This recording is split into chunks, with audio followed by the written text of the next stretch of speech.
1 faith is bondage, 2 are free. In the trust of old love, cultivation shows a dark, graceful wilderness at its heart. Wild in that wilderness, we roam the distances of our faith, safe beyond the bounds of what we know. O love, open, show me my country, take me home.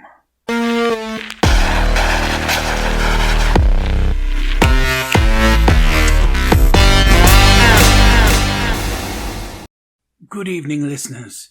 This is Professor Jonas Armitage, and you're listening to Stories from Dark Places. It's been a long while since I've been on the air, and I have to say it's absolutely wonderful to be home again. And I'd like to thank all of you who have tuned in for tonight's broadcast, for sharing it with me. Tonight's poem is A Homecoming by Wendell Berry. I must admit I did some catching up on poetry while I was on the plane to and from Washington State to visit my brother. Philip came down with a rather severe case of COVID and was touch and go for a while. But he pulled through, too stubborn to die, or perhaps they were not willing to take him in. Either way, I'm thankful my brother will continue his good work for the mentally ill and deranged Washington State. Tonight, in keeping with old traditions, we shall begin a new saga of a story, The King in Yellow by Robert W. Chambers. I shall bring you the first chapter of this tale, after this word from our sponsors.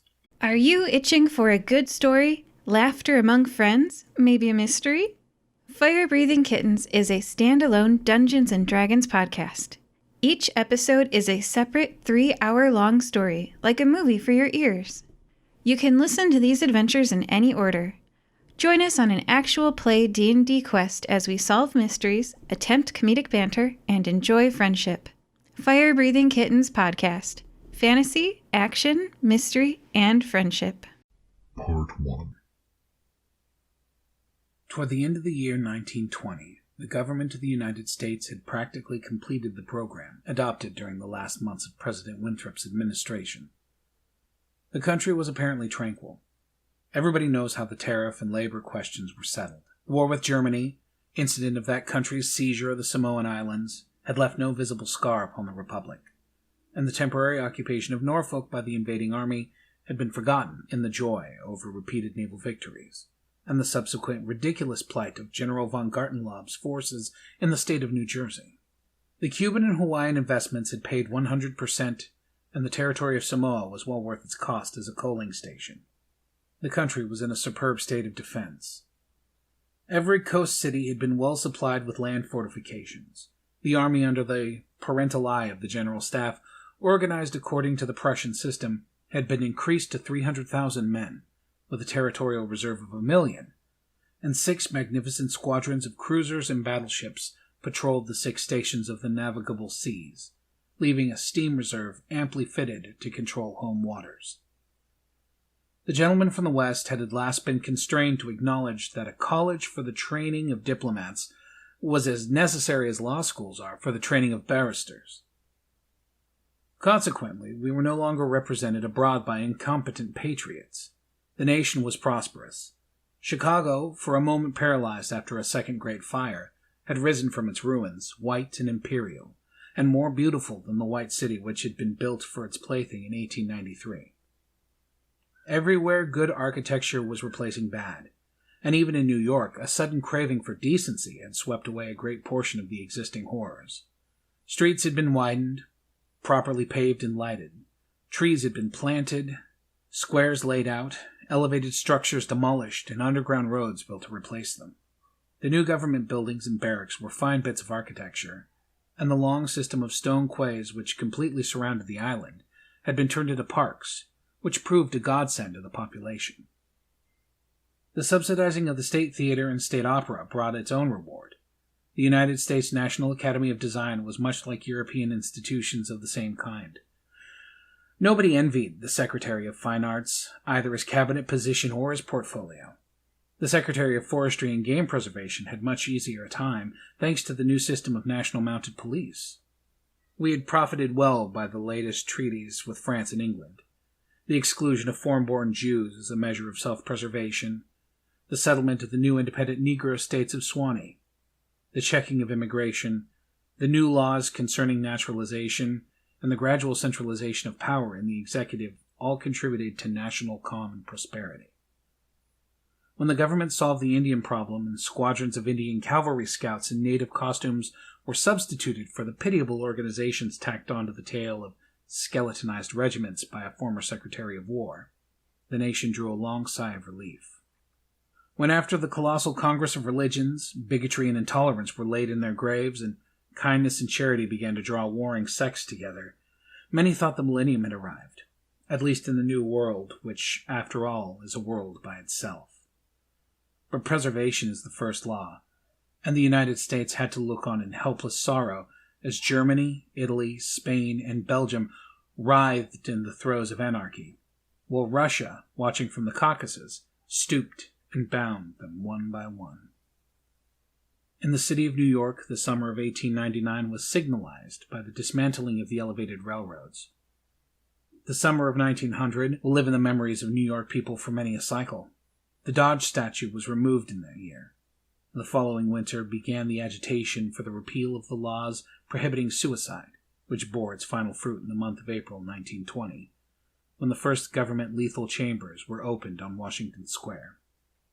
I had walked down that day from Dr. Archer's house on Madison Avenue, where I had been as a mere formality. Ever since that fall from my horse 4 years before, I've been troubled at times with pains in the back of my head and neck. But now for months they've been absent. The doctor sent me away that day, saying there was nothing more to be cured in me. It was hardly worth his fee to be told that. I knew it myself. Still, I do not grudge him the money. What I minded was the mistake which he made at first, when they picked me up from the pavement where I lay unconscious, and somebody had mercifully sent a bullet through my horse's head. I was carried to Dr. Archer, and he pronounced my brain affected and placed me in his private asylum, where I was obliged to endure treatment for insanity. At last he decided that I was well, and I, knowing that my mind had always been as sound as his, if not sounder, paid my tuition, as he jokingly called it, and left. I told him, smiling, that I would get even with him for his mistake, and he laughed heartily and asked me to call once in a while. I did so, hoping for a chance to even up accounts, but he gave me none, and I told him I would wait. The fall from my horse had fortunately left no evil results. On the contrary, it had changed my whole character for the better. From a lazy young man about town, I became active, energetic, temperate, and above all else, ambitious. There was only one thing which troubled me. I laughed at my own uneasiness, and yet it troubled me. During my convalescence, I had bought and read for the first time The King in Yellow. I remember after finishing the first act, it occurred to me that I had better stop. I started up and flung the book into the fireplace. The volume struck the barred grate and fell open on the hearth in the firelight. If I had not caught a glimpse of the opening words in the second act, I should never have finished it. But as I stooped to pick it up, my eyes became riveted to the opening page, and with a cry of terror, or perhaps it was of joy so poignant that I suffered in every nerve, I snatched the thing out of the coals and crept shaking to my bedroom, where I read it and reread it, and wept and laughed and trembled with a horror which at times assails me. This is the first thing that troubles me, for I cannot forget Carcosa, where black stars hang in the heavens, where the shadows of men's thoughts lengthen in the afternoon, where the twin suns sink into the lake of holly, and my mind will bear forever the memory of the pallid mask.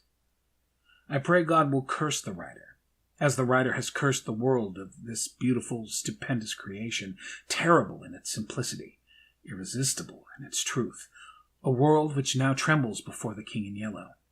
When the French government seized the translated copies which had just arrived in Paris, London, of course, became eager to read it. It is well known how the book spread like an infectious disease from city to city, from continent to continent, barred out here, confiscated there, denounced by press and pulpit, censored even by the most advanced of literary anarchists. No definite principles have been violated in those wicked pages, no doctrine promulgated, no convictions outraged. It could not be judged by any known standard, yet although it had acknowledged the supreme note of art, had been struck in the King in Yellow, All felt that human nature could not bear the strain, nor thrive on words in which essence of purest poison lurked. The very banality and innocence of the first act only allowed the blow to fall afterward with more awful effect. It was, I remember, the 13th day of April in 1920, that the first government lethal chamber was established on the south side of Washington Square, between Wooster Street and South Fifth Avenue. The block, which had formerly consisted of a lot of shabby old buildings used as cafes and restaurants for foreigners, had been acquired by the government in the winter of 1898. The French and Italian cafes and restaurants were torn down. The whole block was enclosed by a gilded iron railing and converted into a lovely garden with lawns and flowers and fountains. In the center of the garden stood a small white building, severely classical in architecture and surrounded by thickets of flowers. 6 Ionic columns supported the roof, and the single door was of bronze. A splendid marble group of the Fates stood before the door, the work of a young American sculptor, Boris Yvain, who had died in Paris when only 23 years old. The inauguration ceremonies were in progress as I crossed University Place and entered the square. I threaded my way through the silent throng of spectators, but was stopped at 4th Street by a cordon of police. A regiment of United States Lancers were drawing upon a hollow square round the lethal chamber.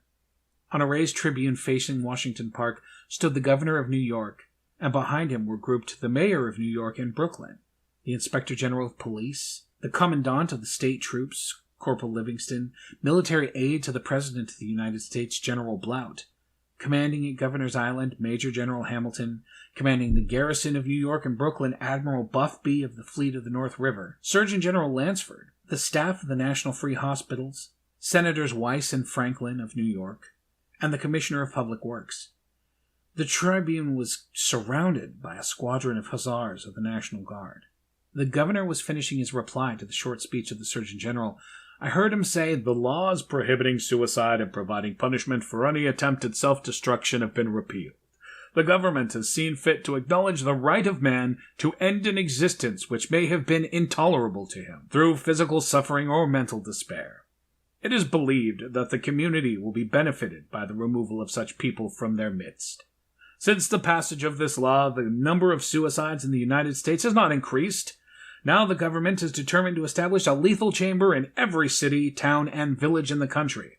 It remains to be seen whether or not a class of human creatures, of whose desponding ranks new victims of self-destruction fall daily, will accept the relief thus provided."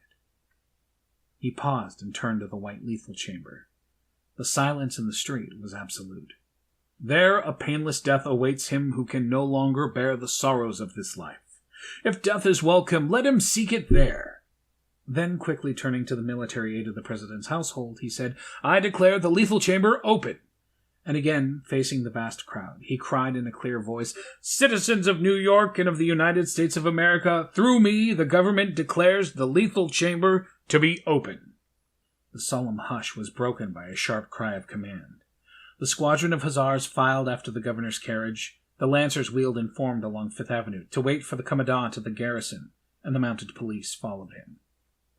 I left the crowd to gape and stare at the white marble death chamber, and crossing South Fifth Avenue, walked along the western side of the thoroughfare to Bleecker Street. There I turned to the right and stopped below a dingy shop which bore the sign, Hauberk, Armorer. I glanced in at the doorway and saw Hauberk busy in his little shop at the end of the hall. He looked up, and catching sight of me, cried in his deep, hearty voice, "Come in, Mr. Castane!" Constance, his daughter, rose to meet me as I crossed the threshold and held out her pretty hand, but I saw the blush of disappointment on her cheeks, and I knew that it was another Castane she had expected, my cousin Louis. I smiled at her confusion and complimented her on the banner she was embroidering from a colored plate. Old Hauberk sat riveting the worn greaves of some ancient suit of armor, and the ting-ting-ting of his little hammer sounded pleasantly in the quaint shop. Presently he dropped his hammer and fussed about for a moment for a tiny wrench. The soft clash of the mail sent a thrill of pleasure through me. I loved to hear the music of steel brushing against steel, the mellow shock of the mallet on thigh pieces, the jingle of chain armor. That was the only reason I went to see Hauberk. He was never interested in me personally, nor did Constance except for the fact of her being in love with Louis. This did occupy my attention and sometimes even kept me awake at night. But I knew in my heart that all would come right, and that I should arrange their future as I expected to arrange that of my kind doctor, John Archer. However, I should never have troubled myself about visiting them just then, had it not been, as I say, that the music of the tinkling hammer had for me this strong fascination. I would sit for hours, listening and listening, and when a stray sunbeam struck the inlaid steel, the sensation it gave me was almost too keen to endure. My eyes would become fixed, dilating with a pleasure that stretched every nerve almost to breaking, until some movement of the old armor cut off the ray of light. Then, still thrilling secretly, I leaned back, listened again to the sound of the polished rags swish, swish, rubbing rust from the rivets. Constance worked with the embroidery over her knees, now and then pausing to examine more closely the pattern in the colored plate from the Metropolitan Museum. "Well, who's it for?" I asked. Hauberk explained that in addition to the treasures of armor in the Metropolitan Museum of which he had been appointed armorer, he also had charge of several collections belonging to rich amateurs. This was the missing greave of a famous suit which a client of his had traced back to a little shop in Paris on the Quai d'Orsay. He, Hauberk, had negotiated for and secured the greave, and now the suit was complete. He laid down his hammer and read me the history of the suit, traced since 1450 from owner to owner until it was acquired by Thomas Stainbridge. When his superb collection was sold, this client of Hauberk's brought the suit, and since then the search for the missing greave had been pushed until it was, almost by accident, located in Paris. "Did you continue the search so persistently without any certainty of the greave being still in existence?" I demanded. "Well, of course," he replied coolly. Then for the first time I took a personal interest in Hauberk. "It was worth something to you," I ventured. "No," he replied heartily. "My pleasure in finding it was my reward." "Well, have you no ambition to be rich?" I asked, smiling. "My one ambition is to be the best armorer in the world," he answered gravely. Constance asked me if I had seen the ceremonies at the lethal chambers.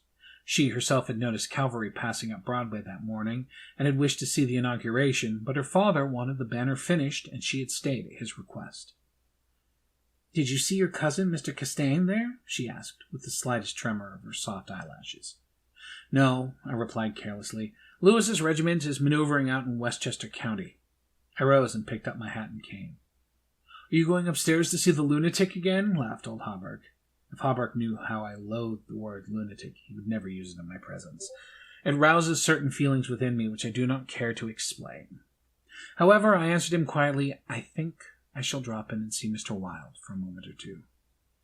"Poor fellow," said Constance with a shake of her head. "It must be hard to live alone year after year, poor, crippled, and almost demented. It's very good of you, Mr. Castaigne, to visit him as often as you do." "I think he is vicious," observed Hauberk, beginning again with his hammer. I listened to the golden tinkle on the greave plates. When he finished, I replied, "No, he's not vicious, nor is he in the least demented. His mind is a wonder chamber, from which he can extract treasures that you and I would give years of our life to acquire." Hauberk laughed.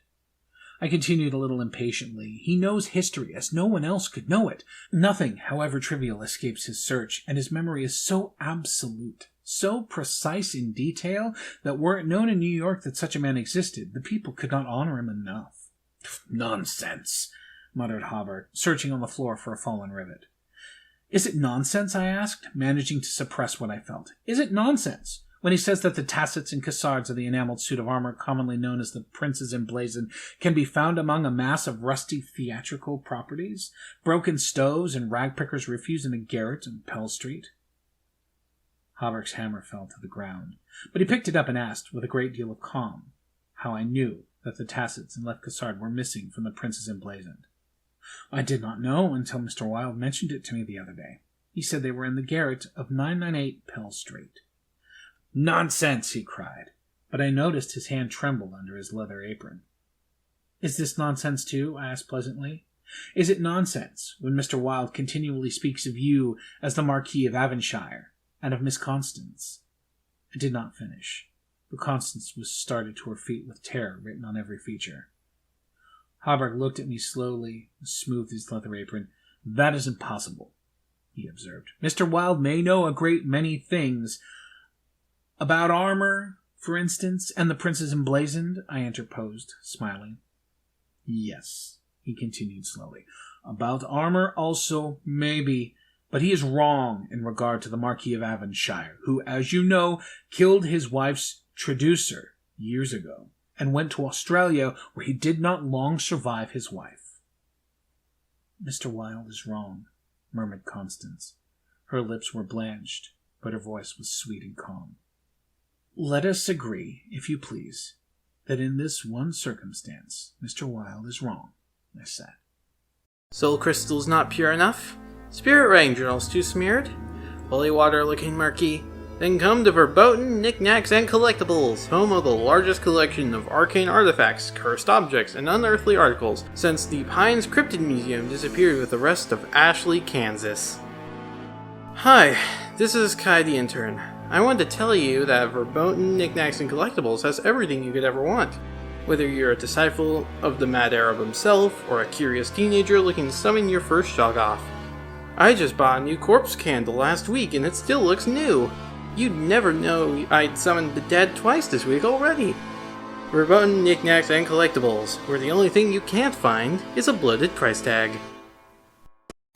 An interesting story to begin with. We have yet to explore one that so deeply creates the environment around us. This alternative United States where we've become somewhat of a reference to Orwell's 1984, I think. I look forward to when we have the next part of the story.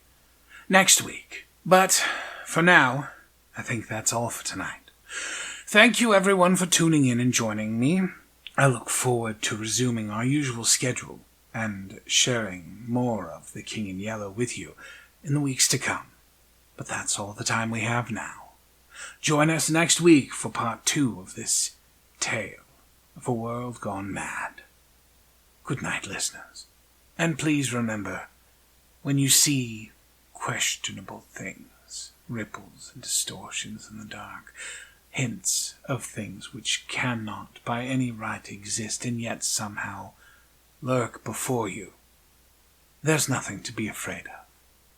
After all, some of the best things only happen in the dark.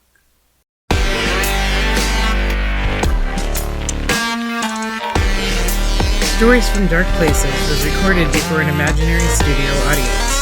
All stories performed on this podcast have express written consent from the original author. Jonas Armitage, his studio manager, and the entire staff of WZHP Radio Innsmouth are fictitious characters, and it's probably for the best that you continue to believe that.